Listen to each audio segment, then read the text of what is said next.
Do you know how trees connect us? Not just through roots and branches, but through myths, faith, and even worlds unseen. Join us as we trace the history of trees and the secrets they still guard. From the dawn of story, trees have stood at the center of faith. In the Garden of Eden, they decided the fate of humankind, the tree of knowledge of good and evil, and the tree of life. In India, under the Bodhi Tree, Siddhartha awakened as the Buddha. Trees do more than give fruit and shade. They hold the power of creation, destruction, and sometimes entire worlds. Let me introduce you to Yggdrasil. The Norse called it Yggdrasil, the World-Tree, an immense ash tree holding together all of existence. Its roots burrow into the underworld, its trunk holds the human realm, and its branches stretch into the heavens. Without it, the 9 realms would collapse. At its roots lie sacred wells, the Well of Erd, where the Norns weave destiny, the Well of Mimir, where Odin sacrificed his eye for wisdom, and the primal spring of Hergilmir, source of rivers and life itself. But Yggdrasil is not just a tree standing there silent. At its highest branch sits a mighty eagle, its wings spread wide, watching the 9 realms with a gaze as sharp as the wind.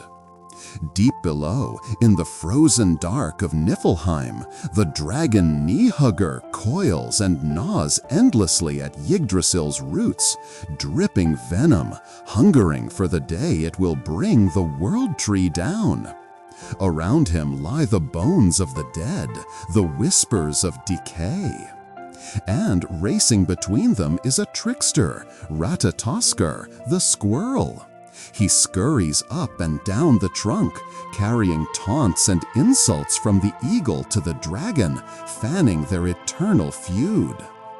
This is Yggdrasil, not just a tree of life, but a living battlefield where sky, earth, and shadow war without end. A reminder that creation and destruction are forever entwined. It is here Odin hung himself for 9 nights, pierced by his spear, to win the knowledge of runes. Yet even this eternal tree is not safe.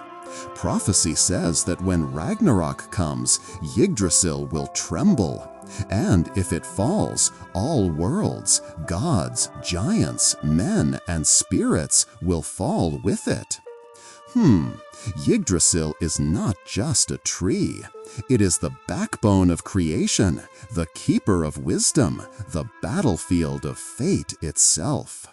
Now, let's travel to the land of the ancient Maya and talk about the Ceiba.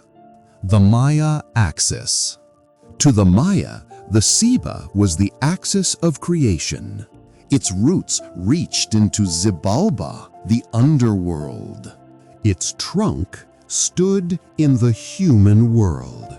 Its branches rose into 13 levels of heaven. Shamans climbed it in visions, walking between life and death.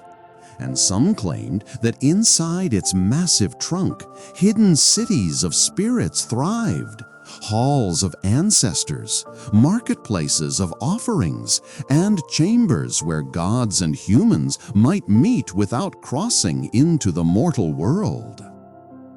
It is believed to be the dwelling place of the gods, particularly the rain god Chak. Its vast canopy is said to provide shelter and sustenance to the deities. The Ceiba tree, till today, remains a powerful symbol of identity for modern Maya people. Its enduring presence connects them to their ancestors and their rich cultural heritage. It serves as a focal point for cultural revitalization and preservation among contemporary Maya communities. Traditional rituals and ceremonies continue to be performed beneath these sacred trees, strengthening community ties and transmitting ancient knowledge to younger generations. The tree's enduring cultural significance ensures that the Mayan worldview and spiritual beliefs remain vibrant and alive. Have you heard about the Bodhi Tree? In India, under the Bodhi Tree, Prince Siddhartha meditated for 49 days. When he rose, he was the Buddha. That tree became more than wood and leaf. It became a city of the mind, a gateway to enlightenment. Even today, descendants of that tree draw millions who seek to sit in its shade. Myth says trees connect worlds, but real trees come eerily close. A single giant can hold thousands of lives. Orchids, ants, frogs, birds, each one a citizen in its vast wooden city. Some trees have stood for 5,000 years, watching empires rise and fall. In Ireland, the hawthorn is no ordinary tree. Thorny hedges once marked boundaries, but the lone hawthorn that stood by holy wells or sacred places became something more. People called them sentry thorns or fairy trees, guardians of the old ways, homes of the Siddhe, the fairy folk.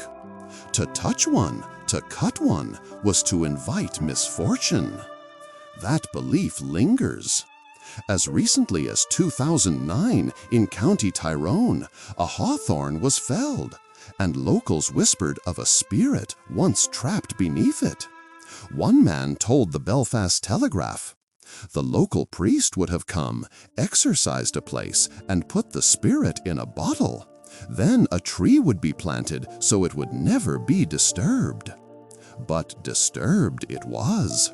And in the weeks after, ghostly shapes were said to haunt the road where the tree once stood. Even now, drivers who pass lone hawthorns will lower their voices, because the good people are listening, and fairy trees do not forgive. Across cultures runs a warning. If these sacred trees fall, the balance breaks. The fall of a great tree has always been an omen of catastrophe. Next time, we step inside the trunks themselves, where spirits live in the dark and the trees remember every secret. Have you heard tales of sacred or haunted trees where you live? Or is there a tree from your culture you'd like us to explore? Share your stories in the comments. We'd love to hear them. And if you enjoyed this journey through myth and mystery, don't forget to like, share, and subscribe. That way, you won't miss the next chapter in the secret history of the world's trees.